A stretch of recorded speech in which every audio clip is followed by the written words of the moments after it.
Good morning, good afternoon, good evening, folks. Michael Zuber, one rental at a time, back with his good friend of the channel, and someone who's helped me refi some apartments and office buildings, Mr. Stephen Dow. How you doing, sir?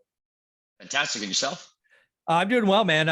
Again, I love the fact that you, and we'll talk about this in video 3, but the fact that you brought me 30-year money on office and apartments was a lifesaver. I was pretty stressed last year because I didn't want interest rate risk. I had no idea how fast rates would move. I did not. I knew they would move, but how fast, didn't know. But I was very thankful to lock up 30-year money on my offices because I don't want risk in 2 or 3 years when they would have reset normally. So thank you, thank you, thank you. So anyways, not about that. We'll save that for video 3. What I want to talk about here is seller psychology. This is important, right? Right now, the world, including myself, I throw myself into this camp. We're talking about rates up, rates up. I just admitted I missed how fast they move. Rates for the 30-year homeowner went over 5%. They've just ticked under, but they were over 5%. There's talk now that they could go as high as 6 or 6.5. So again, the world is focused on interest rates. That is very much an owner-occupant concern. Right. Because what we do as investors is we're producing income. And if you're following what I teach and what I talk about, we are only doing great deals. And we only do great deals after we learn our market. Now, why am I going to seller psychology? Because my students watching this, you should be writing offers that are great deals, which in this market, because capital is higher, you're probably writing under asking. Now, this is where seller psychology comes in, right? And you will see it, and you have some examples. Sellers always think their asset is the Mona Lisa or Picasso or whatever, right? It's the one special thing. In an environment like the last year or two, they could stick any sticker they want on it and it would sell. Right. The world has changed. Cost of capital has changed. Owner occupants are backing away by the thousands. But investors, we're still here. But we are going to ask for a great deal or a yield or a cash on cash that is great. And again, you have some examples of what will happen, right? The sellers will either accept or counter or and I think you have an example of an appraisal that came in light. So talk about that, because again, this would not have happened a year ago. Oh, no, 100%. Shout out to Don, Don E. Made an offer on, I believe it was a 4-unit, if I'm not mistaken, or possible SFR, but it came in at 222. List price was 225. In the past, seller would have made him come in with the difference. But in less than 45 minutes, talking with the buyer's agent, she called back and said, yeah, seller wants to take it. He wants to close right away. Because they're starting to see the market, things are starting to sit on the market for longer. So sellers are starting to loosen up their perspective. The best thing since sliced bread. It's like, So again, folks, what I want you to take from this is first off, do yourself a favor. If you're following my channel, you're either working with Matt the Mortgage Guy or Stephen Dow or, one of our lenders. But please reach out, get pre-approved, understand your cost structure. Because the last thing I want you to do is, for example, think cost of capital is 5% when it's going to come back at 6.5. And I'm just making these numbers up, but don't be surprised on that. So work with them early, reach out to Stephen early. But second, I give you permission. I strongly encourage only write great deals for your market, your buy box. And that means it's time to be comfortable writing below asking. Right? Dion from Dion Talk gave us a perfect example on a fourplex the other day. It was listed at 1.3. It was a pie in the sky number. It would never go for that, but that's what the seller wanted. He wrote it at 1.1. It's not an escrow yet, but it's also still listed, right? Days on market, all of these things.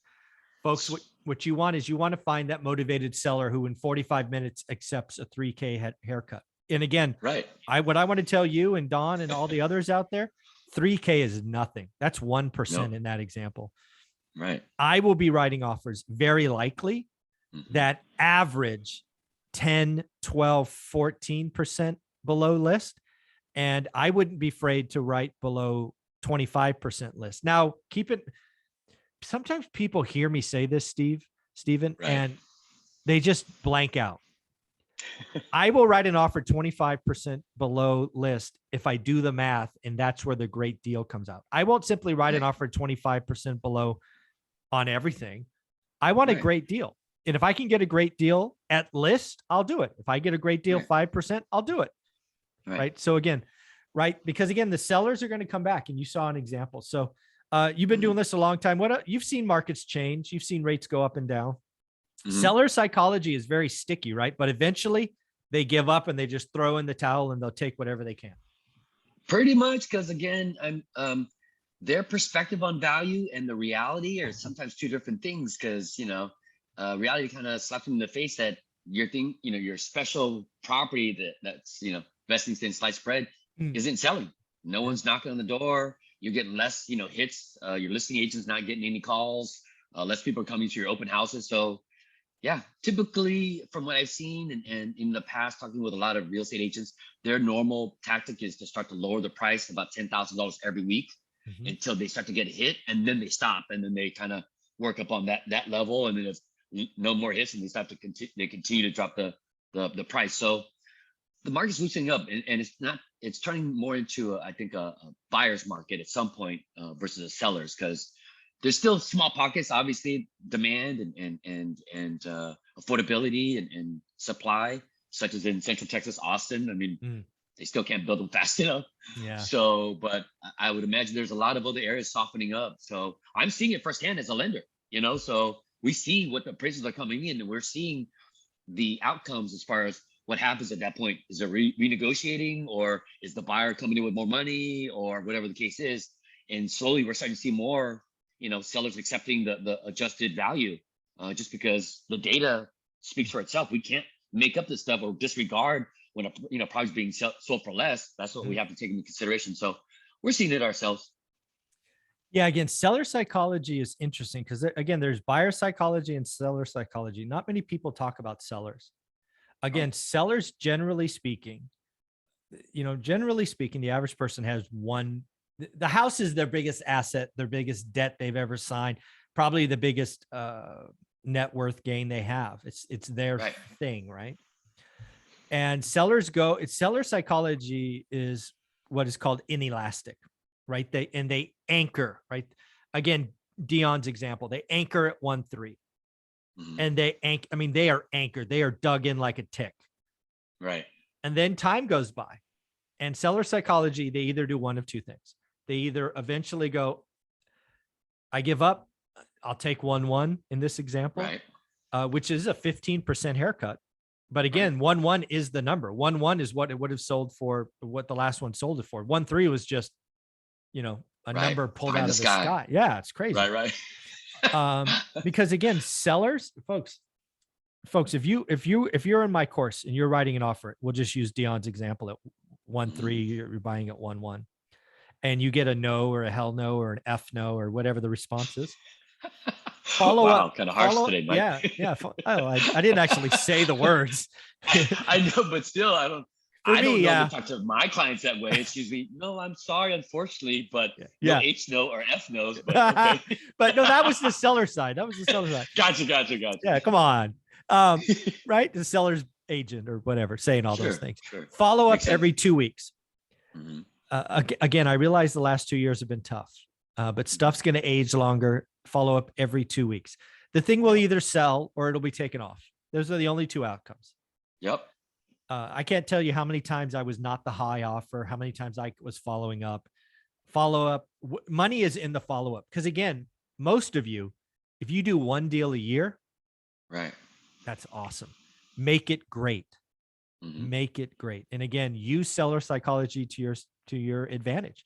Some sellers have already spent the money, right? They're sitting around the table in Dion's example, spending their hundreds of thousands of dollars on a vacation or whatever. And then they're not getting it. Then they get cranky, and then they have fights, and they're like, I want to do this. I want to do this. Blah, blah, blah, blah, blah. Take 1.1. Blah, blah, blah, blah, blah. Right. It'll happen. Right. So again, use seller psychology to your advantage. You only need to do one deal a year, 2 deals a year, make it great. And again, rising interest rates reduces competition. That's why I love this market. It's because competition goes down in rising rates. So do great deals, get 30-year money. Don't bet on appreciation, protect yourself. Yep. And if they want to reach out to you and have a conversation so they go in informed, how do you want them to do that? Email is going to be typically the best, just to SDAO at velocitymortgage.com. Please put in the subject line the acronym ORAAT so you get past the firewall.